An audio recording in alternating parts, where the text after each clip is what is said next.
Greetings, welcome to Pod by Nyame. I'm your guide and host, Gracie Kunadu. On this episode, we're going to talk about second chances. Last night, I was cleaning up some mess that happened by accident, and I think it was around 1:30 in the morning. And my son was trying to get to the bathroom, and he didn't make it there. And so, on the way, there was an accident, which he came to us and we was able to clean it up and reassure him and put him back to bed, and that was all good. And then as I was cleaning up this mess, my mind ran immediately to my oldest daughters, right? I'll call them for this purpose Sunka and Sanya. So Sunka and Sanya are teenagers, and immediately my mind just leapt onto them. And when they were growing up, they would always come to me no matter what time in the morning, what time in the day, when they were not feeling well, when they had a problem or an issue, or no matter what it was, they would come and wake me up. And in doing so, it became the sort of, known pattern and sort of running joke that, when whatever goes down, they're going to come to me. And they usually did, and which I was obviously honored by. But obviously, there are times when I'm super tired, back is hurting, legs are hurting from working all day, whatever else I'm doing all day. So it brought me back to that moment, and that moment gave me a second chance to sort of relive, those moments when my daughters were younger, from being toddlers to, young children, 6, 7, 8, 9 years old. And it's no fun actually cleaning up, poop or cleaning up those kinds of mess, but it's enjoyable. And I think all fathers out there, if you are listening and you hear this, you will know precisely what I mean, that there's actually joy, this pure, innocent, childish joy in cleaning up a child's mess.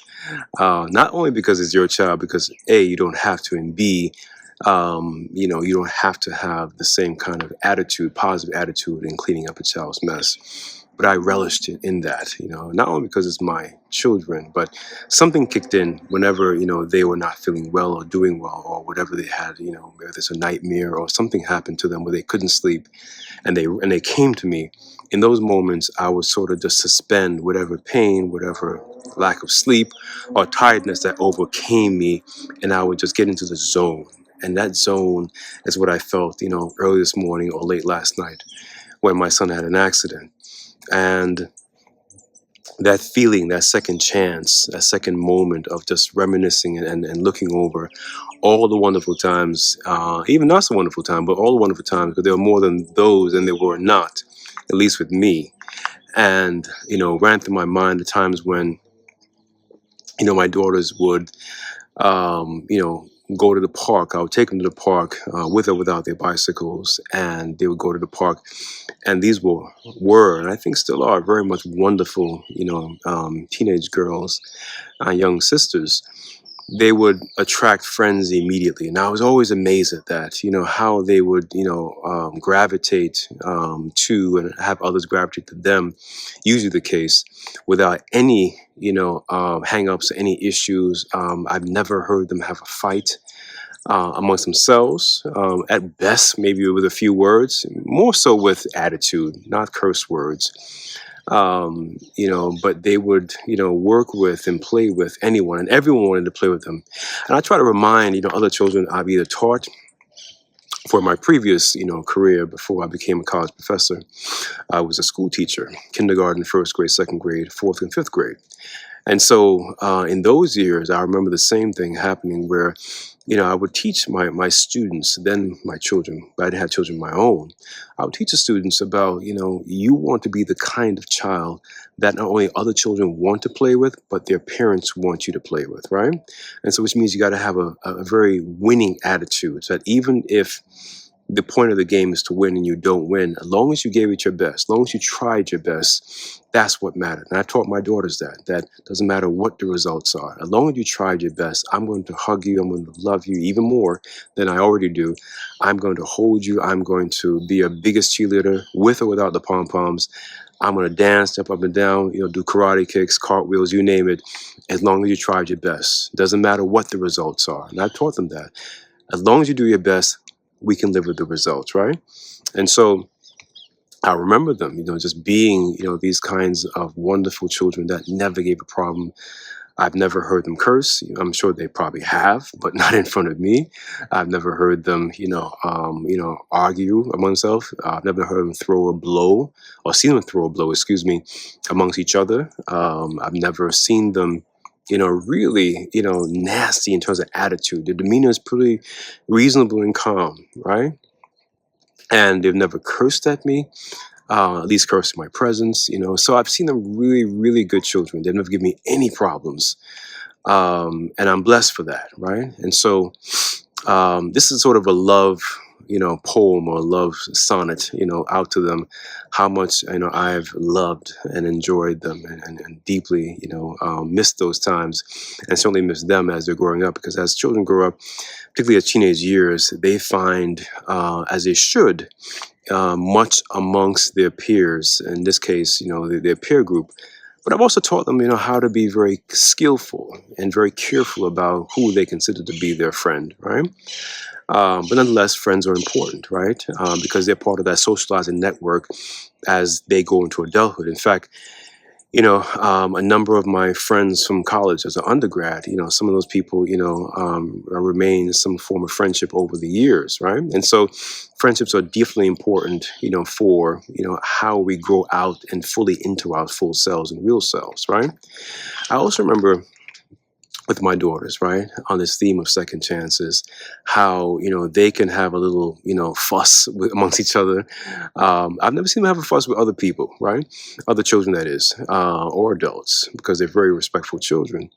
But I've seen them have a fuss among each other, and then, a few minutes later, they're besties, right? This is their language, not mine. And so I'm amazed at that, because what that really shows us as adults is that we lose something in becoming adults. We lose what it means to have that child spirit. I'm not saying be a child or be childish. I'm saying to have the child spirit, whereby we hold on to stuff for hours, for days, for weeks, some people for years, without forgiving and moving on. Children are skilled, and my daughters were so skilled at moving on. And that's something that I, try to practice in my own, adult life, is a skill of moving on. They've also taught me, in my memory, in my second chance that they've given me, and I hope to get a second chance, to continue to be the father that they have known, in their hearts, right? They have also taught me so much, about, the sort of innocence and the bravery that children have, the sort of fearlessness, right? Both from Sunko and Sanya, both of them, have their own ways of being bold and fearless, right? Where they won't stand for being less than who they are, or anyone try to put them in a place of less than who they are. I love that about them. I also love about them is that, they're hardworking children. They'll work, right? And I love that, because I told them that hard work is a skill, right? There are many skills that we have, many talents that we have, but our talents are uneven. They're differentiated, right? Some of us have different talents, and some of us have greater skill in an area than others, right? The point is that hard work is a skill that anyone and everyone can achieve. So I've taught them that hard work is a skill, and I've seen them, work very hard in areas where they need improvement, very hard in areas where they're already pretty good, but they want to be great, right? And so, I take that to heart, and I put that in my own, practice of seeing their father, working that way.